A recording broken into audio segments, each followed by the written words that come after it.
कैसे पता चलता है कि कोई फॉर्म जो है वो इनडिटर्मिनेट है या नहीं। ठीक है, तो सबसे पहले आपको ये समझना पड़ेगा कि इनडिटर्मिनेट फॉर्म होती क्या है। जैसे कोई एग्जाम्पल लेता है, फंक्शन कोई दे रखा है F X is equals to X square minus 9 upon X minus 3, right. ये आपके पास कोई फंक्शन दे दिया। अब आपसे पूछा है एफ ऑफ 3 की वैल्यू बताइए। क्या पूछा आपसे? एफ ऑफ 3 की वैल्यू बताइए। तो हमने क्या लिखेंगे यहाँ पर, 3 का स्क्वायर माइनस 9 अपॉन 3 माइनस 3, कितना हो गया ये? 9 minus 9 upon 3 minus 3 is equals to 0 upon 0। तो आप क्या बोलोगे, ये क्या वैल्यू है? ये क्या वैल्यू है? ये 0 है क्या? ये 0 है क्या? नो, ये 0 नहीं है। ये जो वैल्यू है ये आपकी 0 नहीं है। या फिर डिनोमिनेटर में 0 होने की वजह से क्या ये इन्फिनिटी बन जाएगा? नहीं, ये इन्फिनिटी भी नहीं बनेगा। इस फॉर्म को कहा जाता है इनडिटर्मिनेट फॉर्म। ऐसा क्यों कह रहा हूं मैं इनडिटर्मिनेट फॉर्म? देखिए, इनडिटर्मिनेट फॉर्म को समझने के लिए आपको समझना पड़ेगा कि वर्ल्ड वॉर क्या होता है। आपने सुना होगा वर्ल्ड वॉर हुए हैं, अभी तक कितने हुए हैं? 2 वर्ल्ड वॉर हुए हैं। पहला वर्ल्ड वॉर कब हुआ था? पहला वर्ल्ड वॉर 1914 से 1918 तक, राइट। और दूसरा वर्ल्ड वॉर कब हुआ था? 1939 से 1945, राइट। लेकिन वो वर्ल्ड वॉर तो क्या हुआ, 14 से स्टार्ट हुआ, 18 में खत्म हो गया। दूसरा वाला 39 से स्टार्ट हुआ एंड 45 पर खत्म हो गया। थर्ड वर्ल्ड वॉर कब होगा पता नहीं। बट ऐसा वर्ल्ड वॉर भी होता है नंबर्स के बीच में जो कभी खत्म नहीं होता है, जो कभी खत्म नहीं होता है। जैसे कि यहाँ पर फॉर एग्जाम्पल मैंने ये वाली फॉर्म ली, मैंने लिखा 0 अपॉन 0। अब मुझे नहीं समझ में आ रहा कि इसको क्या लिखूं। तो क्या किया, किसी ने अज्यूम कर लिया कि चलो ये इक्वल टू 0 है। इक्वल टू 0 कब होगा? जब मैं न्यूमरेटर को देखकर बोलूंगा कि जब भी कभी किसी भी फ्रैक्शन में न्यूमरेटर में अगर 0 है तो हम क्या बोलते हैं, वो क्या होगा? 0 होगा। तो इस 0 की वजह से तो आंसर क्या आना चाहिए था अपना? 0 आना चाहिए था। लेकिन हमने एक और चीज़ पढ़ी है कि जब भी कभी डिनोमिनेटर में 0 आ जाता है तो हम उसको क्या बोलते हैं कि ये नॉट डिफाइंड है। नॉट डिफाइंड, या फिर कभी कभी इसे इन्फिनिटी भी कहते हैं। कभी कभी इन्फिनिटी भी लिख देते हैं क्योंकि 0 बहुत छोटी वैल्यू है, उसे हमने डिवाइड किया तो बहुत बड़ी वैल्यू आएगी। तो इनफाइनाइट कह सकते हो या नॉट डिफाइंड कह सकते हो। अगर किसी ने 0 आंसर दिया है तो वो इसको देख कर दिया होगा, और किसी ने नॉट डिफाइंड आंसर दिया तो इस डिनोमिनेटर को 0 देख कर बोला होगा। बट ये दोनों 0 आपस में लड़ाई कर रहे हैं।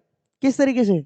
ये 0 तो कह रहा है कि चाहे कुछ भी हो जाए, मेरे डिनोमिनेटर में कोई भी आ गया मैं तो 0 ही बनूंगा। कौन कह रहा है? न्यूमरेटर वाला। तो उसके अकॉर्डिंग आंसर क्या होना चाहिए था? 0। बट डिनोमिनेटर में जो 0 बैठा है वो क्या बोल रहा है, भाई मैं जिसके डिनोमिनेटर में आ जाता हूँ वो क्या बन जाता है? नॉट डिफाइन हो जाता है। तो क्या होना चाहिए आंसर? नॉट डिफाइन होना चाहिए था। इसी तरीके से जब दोनों लड़ाई करने लग जाते हैं, दोनों क्या कर रहे हैं? लड़ाई कर रहे हैं। और 0 क्या है? बहुत बड़ा नंबर है एक तरीके से देखा जाए तो 0 एक नंबर है, इतना बड़ा नंबर है, और दोनों 0 आपस में लड़ाई कर रहे हैं। ऐसी लड़ाई जो कभी खत्म हो ही नहीं सकती। तो मैंने उसको क्या नाम दिया? World war. ये क्या कर रहे हैं? लड़ाई किए जा रहे हैं, किए जा रहे हैं, और इसका हमें कोई रिजल्ट मिल ही नहीं रहा है। जब कोई रिजल्ट नहीं मिलता है तो उस फॉर्म को क्या कहा जाता है? Indeterminate form. क्या कहा जाता है? Indeterminate form. आई थिंक आपको बात समझ में आ गई होगी कि कभी कभी नंबर्स के बीच में भी आपस में लड़ाई चलती रहती है। ऐसी लड़ाई, चलिए कोई दो इंसान लड़ाई कर रहा है तो उनका एक फिर भी सोल्यूशन है, या तो दोनों एक दूसरे को सॉरी बोल देंगे, या तो दोनों एक दूसरे को एक आध मुक्का मार के और समझ जाएंगे, या फिर एक दूसरे का मर्डर कर देंगे। कोई करना मत। क्या करेंगे? तो अल्टीमेटली एट द एंड क्या होगा? उनका सॉल्यूशन जरूर मिलेगा, या फिर वो लोग कोर्ट में जाएंगे, जज उनका फैसला करेगा अकॉर्डिंगली, और फिर क्या होगा? उनको जिसको भी सजा मिलनी होगी मिल जाएगी।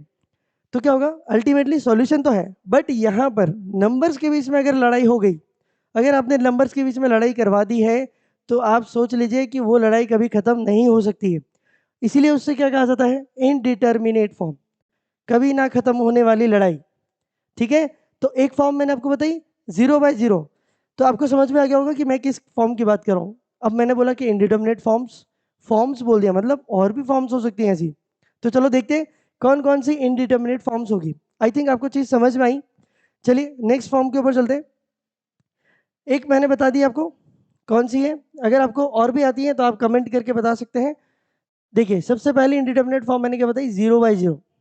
ठीक है, किस तरीके से है आपको अभी समझाया है कि 0 न्यूमरेटर में है तो वो 0 कह रहा है, एंड 0 डिनोमिनेटर में वो कह रहा है नॉट डिफाइंड। दूसरा, अगर कभी क्या हो जाए, इनफाइनाइट अपॉन इनफाइनाइट, न्यूमरेटर में भी इनफाइनाइट है एंड डिनोमिनेटर में भी इनफाइनाइट है, क्या होगा? सोचते हैं, ये दोनों क्या सोच रहे हैं, अपन सोचते हैं, ठीक है। देखिए, न्यूमरेटर वाला इनफाइनाइट कह रहा है कि जब मैं न्यूमरेटर में हूं और बहुत बड़ी वैल्यू हूं तो डिनोमिनेटर में कुछ भी आ जाए मैं तो बड़ा ही रहने वाला हूं, है ना। तो इसके अकॉर्डिंग आंसर क्या आना चाहिए? इनफाइनाइट आना चाहिए। डिनोमिनेटर वाला क्या सोच रहा है उससे पूछते हैं। वो कह रहा है कि मैं जिसके न्यूमरेटर में होता हूं वो वैल्यू क्या बन जाती है? 0 बन जाती है। क्यों? बिकॉज न्यूमरेटर में अगर मैं बहुत बड़ी वैल्यू है, अगर डिनोमिनेटर में, सॉरी, अगर डिनोमिनेटर में बहुत बड़ी वैल्यू है तो मैं क्या बोलूंगा कि वो क्या बन जाएगा? 0 बन जाएगा। तो इस फ्रैक्शन की वैल्यू को क्या बन जाना चाहिए था? 0 बन जाना चाहिए था अकॉर्डिंग टू इनफाइनाइट। कौन सा वाला? डिनोमिनेटर में जो पढ़ा है। और न्यूमरेटर वाले के हिसाब से इस फ्रैक्शन की वैल्यू क्या होनी चाहिए? इनफाइनाइट होनी चाहिए। देखिए, फिर से दंगल हो रहा है यहाँ पर, फिर से क्या चालू हो गया? वॉर चालू हो गया है। ये कह रहा है नहीं भाई इनफाइनाइट ही आएगा आंसर, कुछ भी कर लो। लेकिन ये कह रहा है नहीं, आंसर तो 0 ही आएगा, चाहे जो कर लो, चाहे किसी को भी बुला लो। तो यहाँ पर क्या हो रहा है? कोई आंसर नहीं मिल रहा है। हम इसको भी नाराज नहीं कर सकते, इसको भी नाराज नहीं कर सकते, बिकॉज दोनों क्या है? इनफाइनाइट है। ठीक है, एक को भी नाराज किया तो अपने ऊपर भारी पड़ सकता है। तो अपन क्या करेंगे? इसको यहीं पे छोड़ देते हैं। हम इसको बोलते हैं कि भाई ये इनडिटर्मिनेट फॉर्म है, ये भाई कभी ना खत्म होने वाली लड़ाई है। तो हमने क्या कह दिया? Indeterminate form. Third, infinite minus infinite, ये क्या बात हुई? इनफाइनाइट में से इनफाइनाइट माइनस करके तो 0 ही आएगा, ऑब्वियस सी बात है। मैं 4 में से 4 माइनस करता हूँ 0 आता है, 3 में से 3 माइनस करता हूँ 0 आता है, x में से x माइनस कर दूंगा 0 आएगा। तो इनफाइनाइट माइनस इनफाइनाइट तो 0 हो गया। ये कैसे इंडिटर्मिनेट फॉर्म हो सकती है? ये इंडिटर्मिनेट फॉर्म कैसे बनी? ये इनफाइनाइट है जो कि बहुत बड़ी वैल्यू है, राइट। बहुत बड़ी वैल्यू में से कुछ भी माइनस करो, बहुत बड़ी वैल्यू ही रहने वाली है। फिर ये क्या कह रहा है? ये भी बहुत बड़ी वैल्यू है, इस ये भी बहुत बड़ी वैल्यू है, लेकिन हम ये नहीं बता सकते कि ये वाली वैल्यू बड़ी है या ये वाली वैल्यू बड़ी है। तो इसको जब मैं सॉल्व करूंगा तो पॉजिटिव वैल्यू आने वाली है, ये नेगेटिव वैल्यू आने वाली है, ये मैं नहीं बता सकता। क्यों नहीं बता सकता? बिकॉज इस इनफाइनाइट के बारे में भी मुझे नहीं पता एंड इस इनफाइनाइट के बारे में भी नहीं पता, क्योंकि इनफाइनाइट एक ऐसा नंबर है जो बहुत बड़ा है, बट हमें नहीं पता कि कितना बड़ा है। बहुत बड़ा है, हम कंपेयर नहीं कर सकते कि कौन से इनफाइनाइट पर हम किसको बोल रहे हैं, राइट। तो इसलिए यहाँ पर क्या हो रही है? ये वाला कह रहा है कि मैं बहुत बड़ा नंबर हूँ तो आंसर इनफाइनाइट ही आएगा। ये कह रहा है मैं बहुत बड़ा नंबर हूँ तो आंसर माइनस इनफाइनाइट आएगा। तो यहाँ पर फिर से क्या हो जाएगा? ये इनडिटर्मिनेट फॉर्म बन जाएगा। चलिए, आई थिंक आपको समझ में आ रहा होगा। नेक्स्ट नेक्स्ट पे चलते हैं। और क्या हो सकती है? और क्या हो सकती है फॉर्म्स? देखिए, 0 की पावर 0, सोचिए 0 की पावर 0 है। क्या हो सकता है 0 की पावर 0 का? सोचते हैं, दोनों 0 से जाके बात करनी पड़ेगी, है ना। जहाँ कहीं लड़ाई होती है, या हमने देखा होगा मूवीज में या टीवी सीरियल्स में, क्या होता है? हम कोर्ट में जाते हैं, लॉयर आपस में एक दूसरे का वो क्या बोलते हैं, विटनेस और वगैरह वगैरह सब कुछ सामने रखते हैं, और जज फिर क्या करते हैं? फैसला करते हैं। तो उसके लिए क्या होता है? दोनों पक्षों की बात सुननी पड़ती है। यहाँ पर भी इन दोनों 0 से बात तो करनी पड़ेगी। चलो बात करते हैं। बेस में जो 0 है, ये जो बेस में 0 है, ये कह रहा है कि जब मैं 0 हूँ और मेरी पावर कुछ भी हो तो वो तो क्या बनने वाला है? 0 ही बनने वाला है। मैं 0 हूँ और उसकी पावर कुछ भी हो, मेरी पावर में कुछ भी आएगा, मैं तो 0 ही हूँ, 0 की पावर तो 0 ही होती। 0 की पावर में कुछ भी आ जाए वो क्या बनेगा? 0 बनेगा। तो ये बेस वाला जो 0 है वो कह रहा है कि इसका सोल्यूशन तो 0 आना चाहिए। जो पावर में 0 बैठा है वो कह रहा है चाहे दुनिया का कोई भी नंबर आ जाओ, कितना भी बड़ा नंबर आ जाओ, अगर मैं किसी की पावर में हूँ, 0 क्या बोल रहा है? अगर मैं किसी की पावर में हूँ तो क्या बन जाऊंगा? 1 बन जाऊंगा। तो इसके अकॉर्डिंग आंसर क्या आना चाहिए? इस वैल्यू, इस फॉर्म का आंसर क्या आना चाहिए? 1 आना चाहिए। देखिए, ये तो कह रहा है मैं 0 आऊंगा, ये कह रहा है 1 आ रहा है, ऐसा तो हो नहीं सकता। और हमें तो पता है 0 और 1 के बीच में तो वैसे भी इनफाइनाइट नंबर्स होते हैं। तो हम ये नहीं कह सकते कि 0 आएगा या 0 के आसपास आएगा, 1 आएगा या 1 के आसपास आएगा, ऐसा कुछ भी नहीं। जो पावर में है वो कह रहा है 1 आऊंगा, और जो बेस में है वो कह रहा है 0 आऊंगा। तो फिर से यहाँ पर क्या है? कोई कंक्लूजन नहीं है, कोई भी कंक्लूजन नहीं है। यहाँ पर हम नहीं बता सकते कि एग्जैक्ट वैल्यू क्या आएगी। क्या आएगी एग्जैक्ट वैल्यू? नहीं बता सकते। इसलिए ये भी क्या फॉर्म बन गई? ये आपकी एक फॉर्म बन गई इनडिटर्मिनेट फॉर्म, राइट। चलिए नेक्स्ट चलते हैं, नेक्स्ट फॉर्म के ऊपर चलते हैं। फिफ्थ, इनफाइनाइट की पावर 0। इस बार बेस चेंज हो गया। इस बार क्या हो गया? बेस चेंज हो गया, इनफाइनाइट की पावर 0 आ गया, इनफाइनाइट की पावर 0। अच्छा, कोई नंबर है इनफाइनाइट, उसकी पावर में कुछ भी आ जाओ, इनफाइनाइट की पावर 1 आ जाओ, इनफाइनाइट की पावर 2 आ जाओ, 3 आ जाओ, 100 आ जाओ, 1000 आ जाओ, कुछ भी आ जाओ, इनफाइनाइट है, बहुत बड़ा नंबर है, उसकी पावर कुछ भी होगी तो वो तो बहुत बड़ा ही नंबर होगा। तो इनफाइनाइट की पावर कुछ भी हो वो इनफाइनाइट ही आने वाला है। तो ये जो बेस में इनफाइनाइट है वो आपको क्या कह रहा है, वो कह रहा है भाई इनफाइनाइट है, मैं इनफाइनाइट हूँ, मेरी पावर कुछ भी हो मैं तो इनफाइनाइट ही रहने वाला हूँ। तो इसके अकॉर्डिंग इस फॉर्म का आंसर क्या आना चाहिए, इनफाइनाइट आना चाहिए। बट वही बात हो गई, फिर से जीरो पावर के अंदर है, और पावर के अंदर जब जीरो होती है तो वो तो बोलता है कि भाई कुछ भी हो मैं जीरो हूँ, और जीरो के अंदर इतनी पावर होती है कि वो बोलता है कि भाई अगर मैं किसी की पावर में हूँ तो वो बनेगा 1 ही, चाहे वो 1 करोड़ की पावर जीरो लगा दो तब भी वो 1 बन जाएगा, 10 की पावर जीरो लगा दो तो भी 1 बनेगा, 9999 की पावर भी अगर आप जीरो लगा दोगे तो 1 बनेगा। बट यहाँ पर तो किससे भिड़ना पड़ रहा है, इनफाइनाइट से। इनफाइनाइट कह रहा है कि मैं तो इनफाइनाइट ही बनूंगा, और पावर में जो जीरो है वो कह रहा है कि इसका आंसर तो 1 ही आएगा।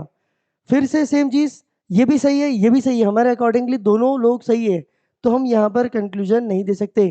तो ये एक और क्या हो गई आपकी इनडिटर्मिनेट फॉर्म हो गई, क्या हो गई, इनडिटर्मिनेट फॉर्म।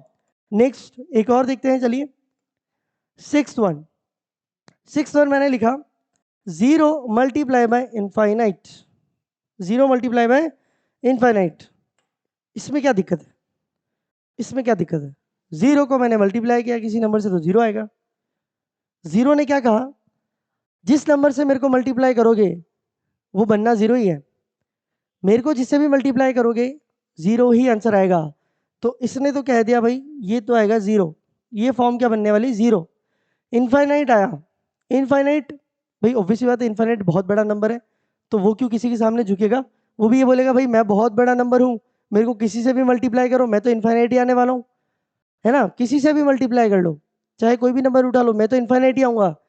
तो ये भी नहीं झुक रहा है और ये भी नहीं झुक रहा है, दोनों में से कोई भी एक दूसरे को सॉरी नहीं बोल रहा है, दोनों एक दूसरे को मान ही नहीं रहे। ये कह रहा है कि नहीं इनफाइनाइट आंसर आएगा, ये कह रहा है नहीं जीरो आएगा। दोनों में से किसकी बात माननी चाहिए, हमें नहीं पता, क्योंकि नंबर्स के बीच में हम लड़ाई नहीं करवा सकते, वो ऑलरेडी ऑलरेडी क्या कर रहे हैं, लड़ाई कर रहे हैं।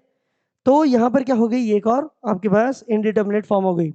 ठीक है, चलिए और देखते हैं क्या और भी हो सकती है क्या, और भी हो सकती है क्या, चेक करते हैं और भी कोई इनडिटर्मिनेट फॉर्म हो सकती है क्या। मैंने लिखा 1 की पावर इनफाइनाइट, क्या लिखा, 1 की पावर इनफाइनाइट। सोचिए बेस में है 1, बेस में है 1, वो कह रहा है कि पावर में कुछ भी आओ मैं तो 1 हूं और 1 ही रहूंगा। 1 तो कह रहा है पावर में कुछ भी आओ 1 तो 1 ही रहेगा, 1 की पावर 10 तो 1 ही होता है, 1 की पावर 12 1 ही होता है, 1 की पावर 100 भी 1 ही होता है। तो 1 तो कह रहा है 1 ही आंसर आएगा। ठीक है भाई कोई बात नहीं, इसकी बात सुन ली। इनफाइनाइट के पास जाते हैं। इनफाइनाइट बोल रहा है मैं पावर में हूँ, एक तो मैं पहले से ही बहुत बड़ा नंबर हूँ, ऊपर से मैं और पावर के अंदर हूँ। पावर का मतलब समझ में आता है, जैसे मैंने एक्स स्क्वायर बोला या एक्स क्यूब बोला, तो एक्स क्यूब का मतलब क्या, x into x into x, उसको उतनी ही बार मल्टीप्लाई करना पड़ेगा, उसको उतनी ही बार मल्टीप्लाई करना पड़ेगा। तो यही वाली चीज है, 3 अगर लिखा है तो 3 बार उसी सेम नंबर से हम मल्टीप्लीकेशन कर रहे हैं। तो यहाँ पर तो भाई इनफाइनाइट है, इनफाइनाइट खुद अपने आप में बहुत बड़ा नंबर है, तो वो किसी की पावर में होगा तो ओवरऑल वैल्यू क्या आने वाली है, इनफाइनाइट ही आने वाली है। तो ये तो कह रहा है कि मैं पावर हूँ, ऊपर से मैं बहुत बड़ा हूँ, तो वैल्यू क्या आनी चाहिए, इनफाइनाइट आनी चाहिए। बट यहाँ पर क्या हो रहा है, 1 नहीं मान रहा है, 1 पहले तो हम सोच रहे थे कि चलो जीरो है, थोड़ा सा जिद्दी है, इंडिया का है, इंडिया में डिस्कवर हुआ है तो हो सकता है थोड़ा जिद्दी होगा। बट ये 1 ये भी नहीं मान रहा है, 1 1 तो 1 ही है, 1 कह रहा है मैं तो 1 ही रहूंगा। इनफाइनाइट कह रहा है कि मैं पावर में हूँ, ऐसे कैसे 1 हो जाऊंगा, मैं तो इनफाइनाइट ही रहूंगा। तो यहाँ पर फिर से क्या हो रहा है, दोनों अपनी अपनी जगह पे सही है, इसलिए यहाँ पर कोई कंक्लूजन नहीं आ रहा है। तो ये क्या हो गई आपकी इनडिटर्मिनेट फॉर्म हो गई। ठीक है, तो ये आपकी 7 इनडिटर्मिनेट फॉर्म तो मैंने बता दी। चलिए देखते हैं और भी हो सकती है क्या, और भी हो सकती है क्या, चेक करते हैं, चेक करते हैं कैसे चेक करें।